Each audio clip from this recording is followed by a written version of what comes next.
Good morning. Happy studio week. This week is a little bit kind of, I don't want to call it boring, but I'm doing just a lot of prep work on panels, cleaning up the studio, things like that. And so what I thought I might do is have a kind of conversation with you while I do all of this stuff, because you've seen me do it 10 billion times before, and so why not mix things up a little? I have to get this stuff done to prep some panels and get ready for painting an actual painting. But I thought rather than bore you with the process of that, we could also have a conversation while I do that.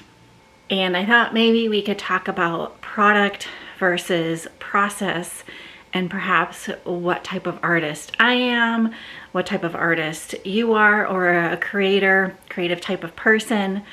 And so yeah, let's just jump into the video. You're probably going to get a lot of voiceover Stacy here, but let's jump in and talk about product versus process.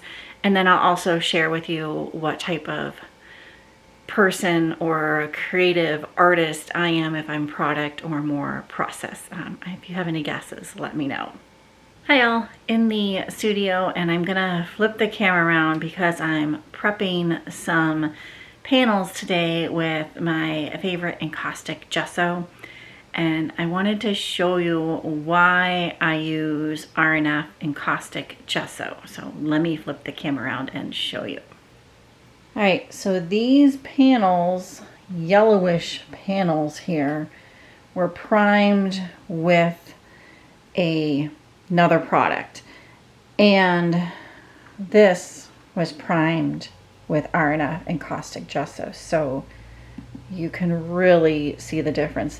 These panels actually started out white, just like this one, and have since yellowed. So I got rid of this product that I used to prime these panels with, and I am now just sticking with the encaustic R&F gesso. So I'm going to reprime these so that they're not yellow. Sorry if you just heard that noise. A large truck is driving down the road.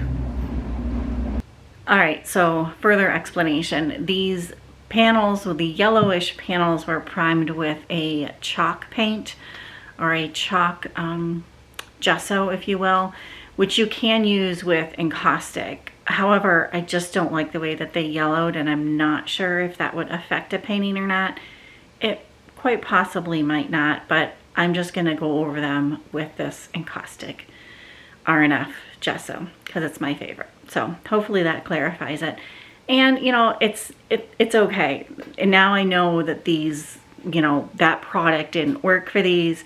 It's not that big of a deal. And yeah, just chalk it up to a learning thing. A process person is someone who finds the most satisfaction in the process of the making. They thoroughly enjoy every minute of working on the project, and the end result, whatever it may be, good or bad, is absolutely secondary.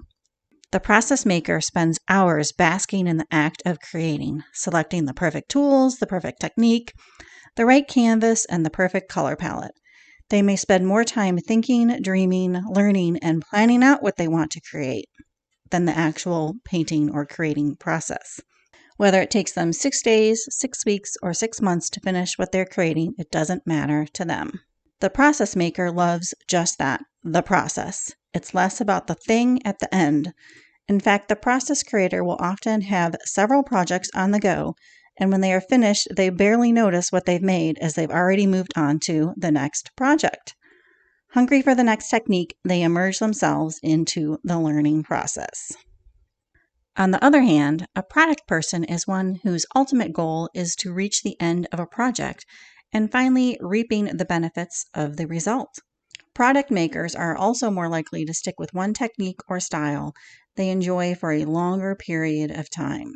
They may have more specific goals, like creating 12 small paintings and 5 large pieces of art in a year, working endlessly to get the thing done so that they can display it proudly.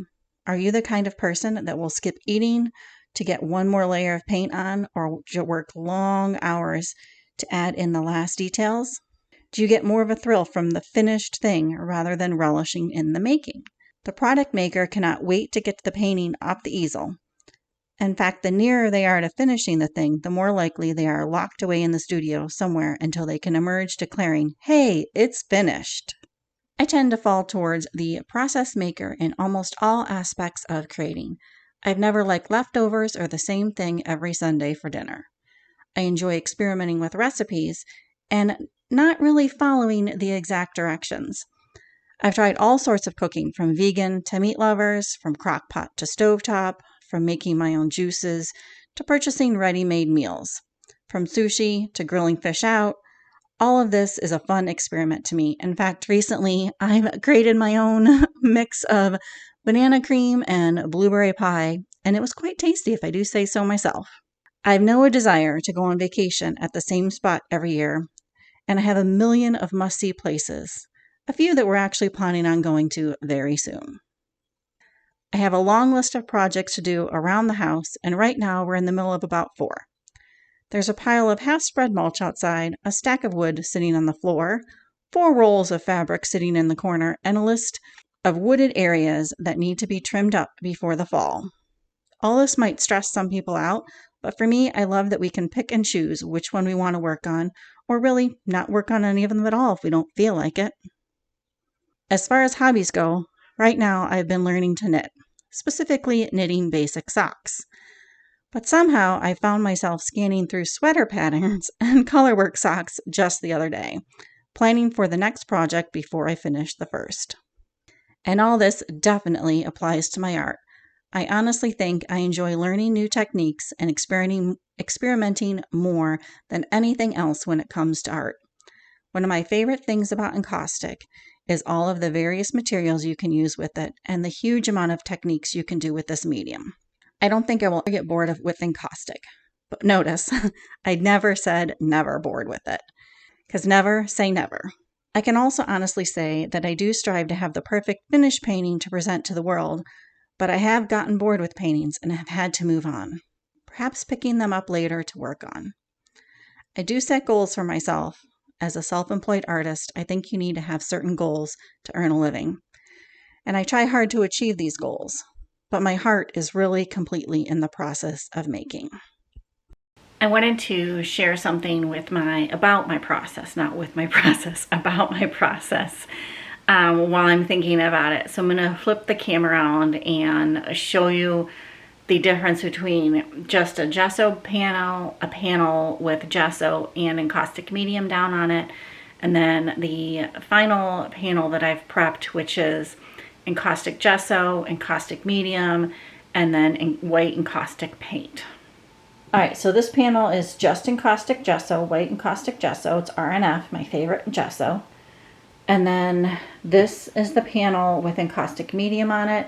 Here's the panel with encaustic gesso, medium, and paint. So kind of the 3-step process. And I'm trying to see if you can see the color difference. But the encaustic gesso is very white, and you could put paint, whatever paint you wanted, right directly on top of this, whatever encaustic paint you wanted to. You don't have to put medium down. Then this is the encaustic medium, and now from here, again, you could put whatever encaustic paint you wanted to right down on top of this. This is the panel with the white encaustic paint, and this is how I prep 99% of my panels. I just like the process of this. I just like this 3-step process, but I just wanted to share with you that you could paint. You wouldn't even have to put gesso down if you didn't want to. If you had a wood cradled panel, a good quality wood cradled panel, you don't have to prime it with anything. You could paint directly on that wood. I just find this process to work for me. And well, I think, I don't know if you can see that in the camera very well or not. Actually, here, let me push this closer. Maybe you can tell there. This has a little bit more of a yellowish tint with just the medium on it, because the medium has a yellowish tint. It's clear, but it has a slight yellow tint versus this being more of a pure white.